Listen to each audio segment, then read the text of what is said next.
In this video, I'm going to show you how to fix Roblox Mobile can't join private servers. So the first thing you want to do is you want to check that your Roblox settings are actually correct. So in order to do this, all you want to do is you want to go to the bottom menu and press over here where it says more. Then go ahead and locate the option that says settings. Then go ahead and select on privacy and content restrictions. Then once you're over here, please go ahead and select on the option that says visibility and private servers. Then where it says private servers, you want to make sure that the box that says everyone is actually turned on, because this will basically determine who can actually let you in your private server. So what could be happening is that this setting is not allowing you to join private servers. So go ahead and select on everyone just so that you are able to basically join any private server out there.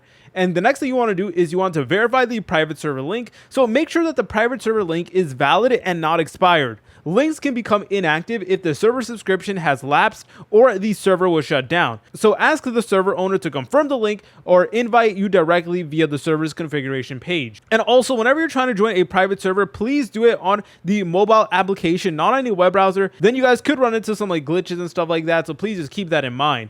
If you guys found this video helpful, make sure to leave a like and subscribe. I'll see you in the next tutorial.